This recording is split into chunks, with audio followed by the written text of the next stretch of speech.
So ferocious was the rainfall that within 2 hours of starting, streets in KwaZulu-Natal had turned into raging torrents. The sheer weight and force of the water meant that cars, houses, people, anything in the water's path was liable to be swept away. Rivers quickly burst their banks, whole communities were submerged, and in the hills, numerous landslides blocked roads and brought enormous boulders down.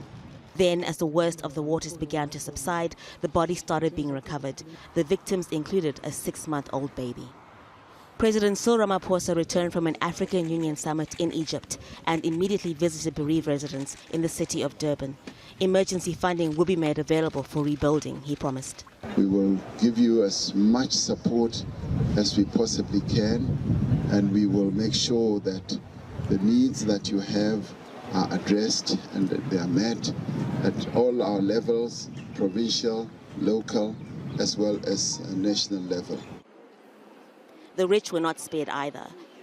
These were once pretty cliff-top homes with views of the ocean. The ocean view is now about the only thing left intact. When the crater opened up, it took with it significant chunks of the houses either side of it, as well as the family's cars.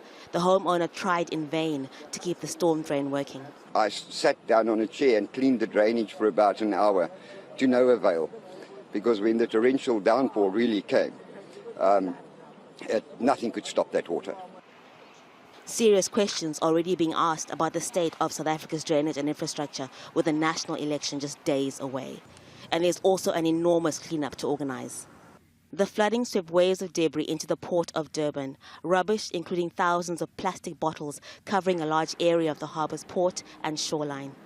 But the danger of more landslides and flooding is not yet past, and a severe weather warning remains in place.